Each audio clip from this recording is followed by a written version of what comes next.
la intención no es hacer un estudio exhaustivo.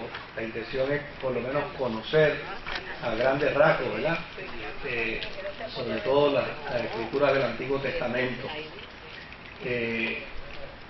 Este libro, el libro de Ezequiel, es un libro muy interesante porque está dentro del mismo contexto del libro de Jeremías, está dentro del mismo contexto del libro de el Rico Isaías, ¿no? Aquel de los pasajes del 55 al 66. Está dentro de ese mismo contexto histórico, pero para beneficio de algunos vamos a hablar un poquito del contexto histórico de Ezequiel, y así también pues nos ubicamos en el contexto histórico de los libros que ya hemos considerado, de los libros proféticos. Josefo, que fue un historiador de la antigüedad, en una ocasión dijo que este profeta Ezequiel había dejado 2 libros.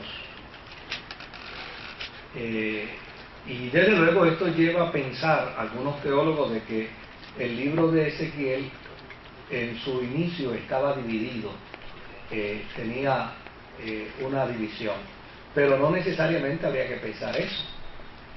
Se pudiera pensar que a lo mejor hubo otro libro de Ezequiel y que no se tiene, que probablemente se haya perdido.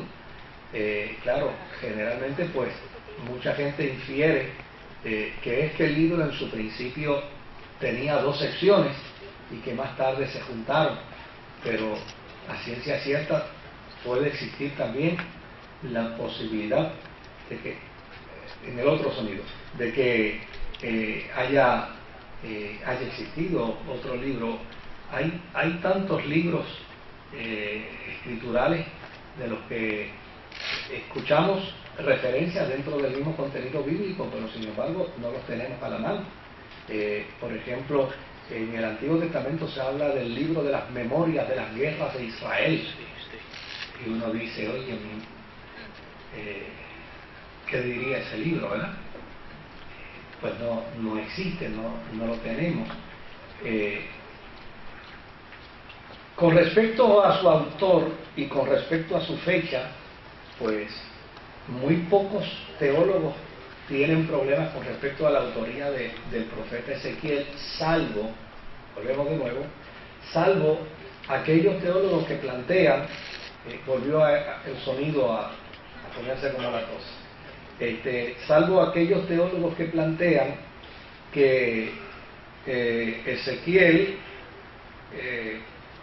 corresponde a una escuela profética y que no necesariamente los profetas que eran profetas maestros no necesariamente eran los que escribían, sino que probablemente podían escribir otros, sobre todo amanuenses o amenuenses que estaban vinculados a los profetas. Pero lo que es interesante dentro del libro de Ezequiel es que en el libro de Ezequiel el profeta da unas fechas, y estas fechas entonces permiten al lector ubicar sin mucha dificultad la fecha en que el documento surgió, la fecha en que el documento se escribió. Por ejemplo, en la fecha se dice que fue escrito más o menos en el año 605 al 562 antes de Cristo. 605 al 562 antes de Cristo. Y desde luego fue en el tiempo en que Nabucodonosor reinaba en Babilonia. Y cuando uno mira, por ejemplo, algunos de los pasajes bíblicos de Ezequiel, descubre el cuidado que tuvo el profeta, ¿no?, de señalar fechas. Por ejemplo, en el capítulo 1, en el verso 1 al verso 2, dice: en el día 5 del mes 4 del año 30, mientras me encontraba entre los deportados, a orillas del río Quebar, los cielos se abrieron y recibí visiones de Dios. Habían pasado 5 años y 5 meses desde que el rey Joaquín fue deportado. Note bien que él toma el cuidado, ¿no?, de ubicarnos cronológicamente. Y dice ¿en el año qué? Dice aquí en el día 5 del mes 4 del año 30. Así que lo invirtieron. Sí, claro. Probablemente lo que él está contando aquí son los años del cautiverio.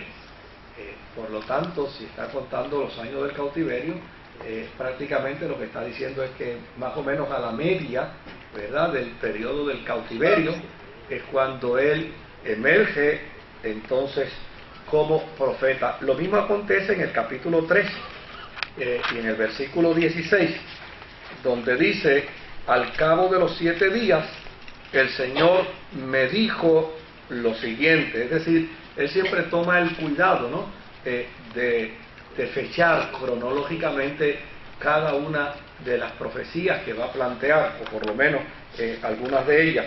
Lo mismo hace en el capítulo 8 y en el versículo 1, donde dice: en el día 5 del mes 6 del año 6, yo estaba sentado en mi casa junto con los jefes de Judá. De pronto el Señor puso su mano sobre mí. O sea, él toma ese cuidado. Ahora, con respecto a lo que vamos a ver del profeta Ezequiel, vamos a ver prácticamente el mismo estilo, las mismas características de Jeremías.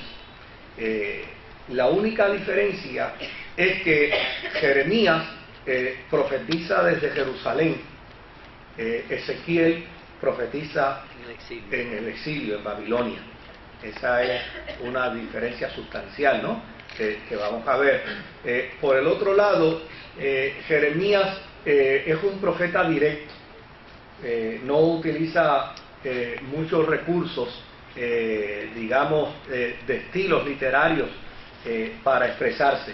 Pero en el caso de Ezequiel utiliza muchas alegorías y utiliza muchas parábolas para explicar sus profecías, lo que lo hace y lo convierte en un tipo de actor profético.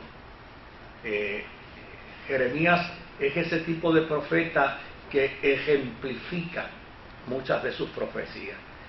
Tanto lo ejemplifica que inclusive dentro de sus profecías, en un momento dado, se le dice que se le va a quitar hasta la alegría de sus ojos y se le muere su mujer. O sea, siempre está profetizando convivencias personales, convivencias muy particulares. Él puede hacer como por ejemplo, una de sus primeros oráculos proféticos, que fue que formó a Jerusalén de barro, y después que lo formó de barro, entonces puso soldados a la vuelta redonda a Jerusalén. Y entonces ahí, cuando la gente le preguntó ¿qué es eso que tú estás haciendo?, pues entonces él le planteó que eso era precisamente la invasión que iba a venir contra Israel. En otras ocasiones lo encontramos haciendo unas cosas, ¿verdad?, que dan hasta un poco de trabajo poderlas expresar. Por ejemplo, el estar bregando con estiércol. Y obviamente lo que está diciendo es bien duro para Israel. Está diciendo, esto es lo que Dios hace con ustedes. Está diciendo estiércol, ¿no?, al pueblo. Es un profeta cuyas características pues son distintas a los demás. Es como un actor, es como alguien que cuando sale al escenario profético a hacer sus oráculos, obviamente a la gente le llama la atención, porque sus actos proféticos dicen mucho con respecto a lo que gráficamente con respecto a lo que él va a declarar dentro de su oráculo. Y desde luego es un profeta que cuando uno lee su libro va a encontrar una expresión que es como un estribillo, que es el sello profético de él, pero prácticamente lo usa siempre, donde después que él da una profecía, un oráculo, ya sea de juicio o ya sea de bendición, dice: y así ustedes conocerán que yo soy Yahvé. O sea, es como su firma de garantía, de que lo que yo he dicho, ustedes verán su cumplimiento, y cuando vean su cumplimiento sabrán que no hablé yo, sino que habló Yahvé. Pues porque obviamente el profeta es el Nabí, y el Nabí lo único que hace es que le presta su boca a Dios para hablar. Ahora, ¿en qué momento es que se levanta Ezequiel como profeta? Es interesante porque muchas personas en el campo del análisis bíblico afirman que Ezequiel fue sacerdote primero y después profeta. Y fíjense que esto se convierte en algo muy particular, porque generalmente el profetismo se levantaba cuando el sacerdocio o guardaba silencio o se iba por la tangente. Era entonces cuando los profetas se levantaban. Y en este caso se dice que Ezequiel, de hecho cuando Ezequiel fue llevado al cautiverio, fue llevado como sacerdote. Y es en el cautiverio que entonces se forma profeta. Desde luego, ya no es sacerdote porque no hay templo, pero no se niega a prestar su voz precisamente para que Dios hable a través de él y plantee unas grandes verdades para con Israel. Desde luego, él va al exilio, al cautiverio, a Babilonia, en la primera acción que los caldeos, que los babilonios hacen contra Judá. Cuando los caldeos conquistaron a Jerusalén por primera vez, había un rey, y esto lo discutimos en la introducción de Jeremías. Era el rey Jeconías, ¿no? Que en algunas versiones puede aparecer como Joaquín, en otras ocasiones puede aparecer como Conías. Y este rey fue llevado a Babilonia con parte de su familia. Y entre los que fue llevado, pues iban cerca de 10.000 personas de Judá que fueron llevados cautivos. Dentro de esas 10.000 personas iba el profeta Ezequiel, que en el momento en que es llevado no es profeta, en el momento en que es llevado es sacerdote. Ahora, cuando hubo esta conquista de los caldeos, de los babilonios a Judá, Nabucodonosor entonces buscó entre los judíos un rey vasallo, un rey que se sujetara a él, un rey que se sujetara a sus reglas. Y desde luego nombró a un tío de Jeconías para que fungiera entonces como rey vasallo. Es decir, te pongo aquí como rey, pero sabes que el que te pongo soy yo, el invasor, y tú me vas a dar buenas cuentas, me vas a dar buena mayordomía de tu función como rey. Y desde luego, una vez fue puesto Sedequías como rey, entonces en el año 589 Sedequías comenzó a coquetear con Egipto. ¿Se acuerda que entonces Jeremías venía y le decía: estás cometiendo una gran torpeza, estás haciendo lo que no debe hacer? Bueno, claro, finalmente cuando Sedequías se une con los egipcios para rebelarse contra los caldeos, entonces ya necesariamente los caldeos vienen a exigir cuenta de su botín. a exigir cuenta de la tierra que ellos han conquistado. Y desde luego, en ese momento, en ese instante, es cuando entonces Ezequiel se levanta como profeta allá en el río Quebar. Para decir qué cosa, decir, señores, miren, ahora mismo, allá en Jerusalén, hay una traición contra el imperio de Nabucodonosor. Y esto va a traer como consecuencia que el imperio va a llegar allá y va entonces a destruir a Jerusalén. Porque en la primera gestión no lo hizo. En la primera gestión lo que simplemente fue, se llevó consigo al rey, se llevó consigo a la familia del rey, se llevó consigo a 10,000 judíos y al sacerdocio, pero fíjese que dejó inclusive a un judío gobernando. No había un espíritu de destrucción. Inclusive dejó a un tío del rey gobernando, del rey Jeconías.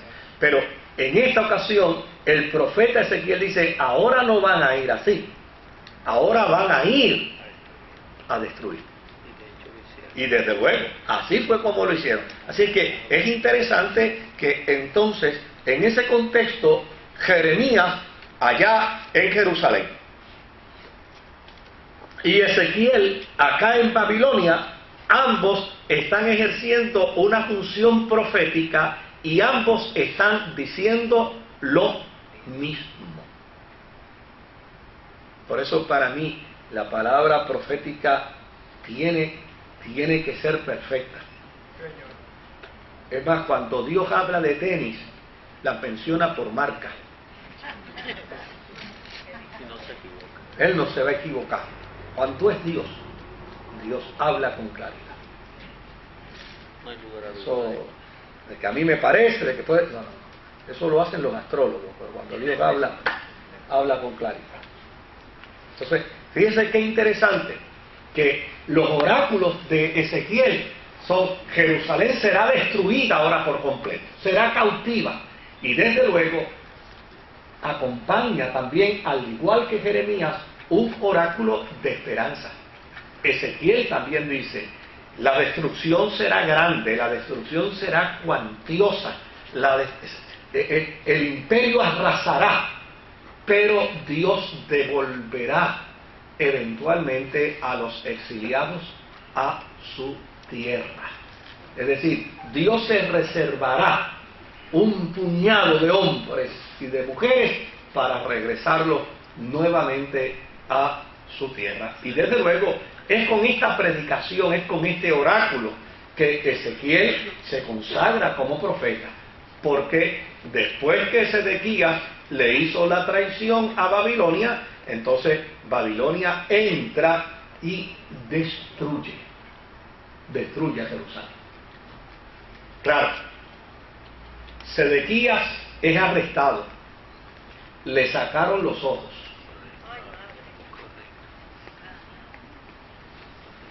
y se lo llevaron a Babilonia. Como ese tipo de proceso de burla: pusiste tus ojos en un pueblo enemigo de nosotros, pues no hay problema, nunca más los volverán a poner, porque te los quitamos.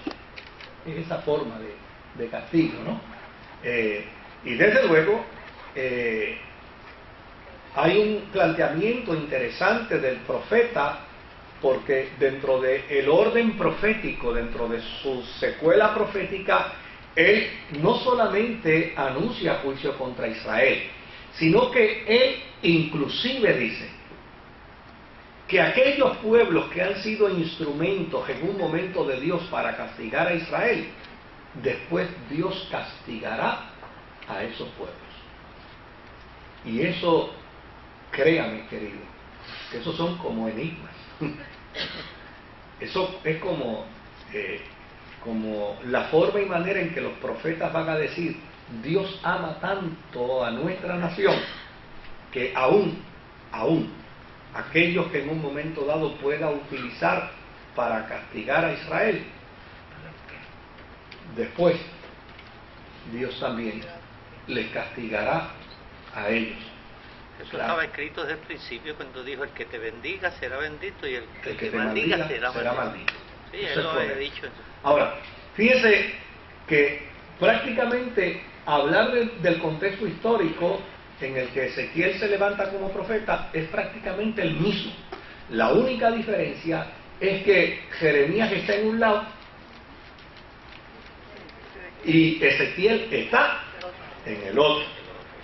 Ezequiel está en medio del cautiverio.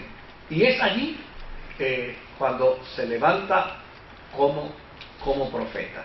Ahora, si esto lo podemos entender sin mucha dificultad, entonces podemos mirar algunos de los capítulos y podemos ver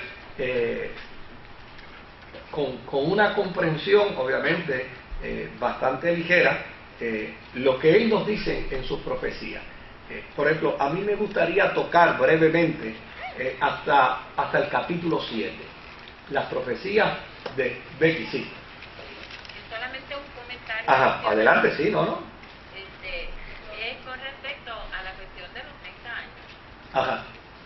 No sé si me están oyendo. Si te acercas al micrófono, Te oímos. la gente te va a escuchar mejor. Los 60 años tenían. Ahora, que esté prendido es otra cosa. Porque yo como que no le veo cable al micrófono, a no ser que sea inalámbrico. ¿Es inalámbrico? Ah, bueno, sí, está bien. Que esté prendido es otra. Que esté prendido es otra cosa.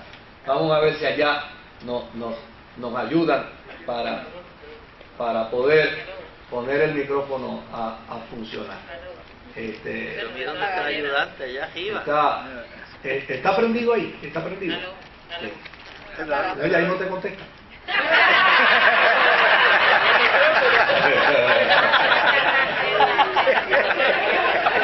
Ve que yo no perdono a nadie, ¿sabes?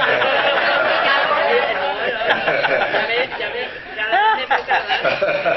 Es en lo que cojo un poquito de confianza.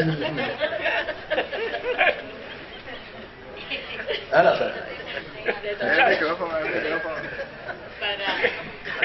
Para evitar el bache en la... Una de las cosas, y es precisamente para comentarlo antes de que el pastor entre en los detalles específicos de otros capítulos, y es que una de las cosas que el pastor mencionó es la cuestión de que él estaba actuando como sacerdote. Ya en el versículo 3 se menciona que vino palabra de Jehová a él como sacerdote, pero hay un detalle en el versículo 1 Sí. que puede referirse, o sea, esto no lo tomamos como una afirmación, Sí, no. como todas las que hacemos aquí, particularmente sobre una fecha, pero hay muchos detalles que nos dan unas pistas sobre lo que significa el 30, porque en Números, cuando estamos hablando en el capítulo 4, no me acuerdo si es el versículo 3 y así, y en otro más abajo, creo que es el 4:23, se hace referencia a que cuando se están haciendo las instituciones y se está nombrando al grupo de servidores en el templo, a los de Coal, a los de Gersón, precisamente se utiliza el 30, se escogen de 30 a 50 años, y esto no es el Ministerio del Sí. Pero es interesante ese planteamiento. Pero es interesante que veamos que probablemente en lo que se refiere... Ese está mejor. No era yo, era el micrófono. Sí, no. En el año 30, es que 30 es significativo en el proceso de selección de los servidores. De los servidores. Para ese tiempo. No quiere decir que aplica de esta forma en este tiempo. Pero es significativo porque el ministerio de Jesús se inicia a los 30 y el de Juan el Bautista. O sea que en la Biblia hay un grupo de números, de fechas, como el 30, como el 40, que son bien importantes y se pueden ver de otra forma. Y ese 30 es posible que se refiera a que cuando él inicia su ministerio o es llamado, porque no se nos da una fecha específica, no es como cuando Isaías, que se dice, pues mira, recibí el llamado cuando murió el rey Usías, me pasó esto a mí, sino que la referencia de Ezequiel, este versículo, parece darnos unas pistas sobre su llamado. En el año 30, o sea, él empezó a ver visiones. Siendo sacerdote, empieza a ver visiones, porque para mí Ezequiel es el visionario, el hombre de lo visual. Sí, O sea, todo es visual. Todo es visual. Todo es visual. Contrario a Isaías, que era más conceptual, que era, o sea, pero a Jeremías igualmente, que era el acompañante del sufrimiento. Ese 30 como que nos parece atisbar, nos parece dar una pista de que en el año 30, o sea, siendo él un joven de 30 años, un viejo ya de 30 años en esa época, recibe un llamado particular. Y sería un poco consono también con la idea o la posible inferencia que uno pudiera hacer de que al ser trasladado a Babilonia, los pobres ni los obreros fueron trasladados. O sea, había dos grupos, uno que se quedó acá para poder labrar la tierra, para servir de obrero, y los demás que se fueron. Así que Ezequiel, como sacerdote, y por la edad nos parece justo que lo que dice el pastor en términos de que 30 se refiera a su llamado y que luego las demás fechas sean históricas. Es muy probable que sí, es muy probable que sí. Bueno, vamos a mirar los capítulos, ¿verdad? Algunos de los capítulos me gustaría, si fuese posible, poder hoy hacer algo distinto, ¿no? Porque estamos dentro de un contexto que ya prácticamente conocemos, y es que podamos leer y podamos resumir. Por ejemplo, en el capítulo 1 dice: en el día 5 del mes 4 del año 30, mientras me encontraba entre los deportados a orillas del río Quebar, los cielos se abrieron y recibí visiones de Dios. Habían pasado 5 años y 5 meses desde que el rey Joaquín fue deportado. En este tiempo, mientras Ezequiel, hijo de Buzi, estaba a orillas del río Quebar, en la tierra de los caldeos, el Señor le dirigió la palabra y su mano se posó sobre él. De pronto me fijé y vi que del norte venían un viento huracanado y una nube inmensa rodeada de un fuego fulgurante y de un gran resplandor. En medio del fuego veía algo semejante a un metal refulgente. También en medio del fuego vi algo parecido a 4 seres vivientes, cada uno de los cuales tenía 4 caras y 4 alas.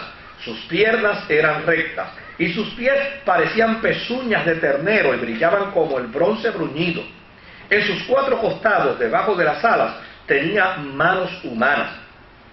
Estos 4 seres tenían caras y alas, y las alas se tocaban entre sí. Cuando avanzaban, no se volvían, sino que cada uno caminaba de frente. Sus rostros tenían el siguiente aspecto: de frente, los 4 tenían rostro humano, a la derecha tenían cara de león, a la izquierda de toro, y por detrás de águila. Tales eran sus caras, sus alas se desplegaban hacia arriba. Con 2 alas se tocaban entre sí, mientras que con las otras 2 se cubrían el cuerpo. Los 4 seres vivientes avanzaban de frente, iban a donde el Espíritu los impulsaba y no se volvían al andar. Estos seres vivientes parecían carbones encendidos o antorchas que se movían de un lado a otro. El fuego resplandecía y de él se desprendían relámpagos. Los seres vivientes se desplazaban de un lado a otro con la rigidez de un rayo. Miré a los seres vivientes de 4 caras y vi que en el suelo, junto a cada uno de ellos, había una rueda. Las 4 ruedas tenían el mismo aspecto, es decir, brillaban como el topacio y tenían la misma forma. Su estructura era tal que cada rueda parecía estar encajada dentro de la otra. Las ruedas podían avanzar en las 4 direcciones sin tener que volverse. El Señor reprende el pensamiento de los ovnis. Ya mismo lo vamos a aclarar. Las 4 ruedas tenían grandes aros y estaban llenas de ojos por todas partes. Cuando los seres vivientes avanzaban, las ruedas a su lado hacían lo mismo, y cuando se levantaban del suelo, también se levantaban las ruedas. Los seres iban a donde el Espíritu los impulsaba, y las ruedas se elevaban juntamente con ellos, porque el Espíritu de los seres vivientes estaba en las ruedas. Cuando los seres se movían, las ruedas también se movían. Cuando se detenían, las ruedas también se detenían. Cuando se elevaban del suelo, las ruedas también se elevaban. Las ruedas hacían lo mismo que ellos, porque el espíritu de los seres vivientes estaba en las ruedas. Sobre las cabezas de los seres vivientes había una especie de bóveda, muy hermosa y reluciente como el cristal. Debajo de la bóveda, las alas de estos seres se extendían, se tocaban entre sí, y cada uno de ellos tenía otras 2 alas con que se cubrían el cuerpo. Cuando los seres vivientes avanzaban, yo podía oír el ruido de sus alas. Era como el estruendo de muchas aguas, como la voz del Todopoderoso, como el tumultuoso ruido de un campamento militar. Cuando se detenían, replegaban sus alas. Luego, mientras estaban parados con sus alas replegadas, se produjo un estruendo por encima de la bóveda que estaba sobre sus cabezas. Por encima de esa bóveda había algo semejante a un trono de zafiro, y sobre lo que parecía un trono había una figura de aspecto humano. De lo que parecía ser cintura para arriba, vi algo que brillaba como el metal bruñido rodeado de fuego. De su cintura para abajo, vi algo semejante al fuego y un resplandor a su alrededor. El resplandor era semejante al del arco iris, cuando aparece en las nubes en un día de lluvia. Tal era el aspecto de la gloria del Señor. Ante esa visión, caí rostro en tierra y oí una voz que me hablaba. Desde luego, desde ese capítulo 1 hasta el capítulo 3, él va a describir no la llegada de los ovnis. Él va a describir lo que él mismo dice en su expresión final. Tal era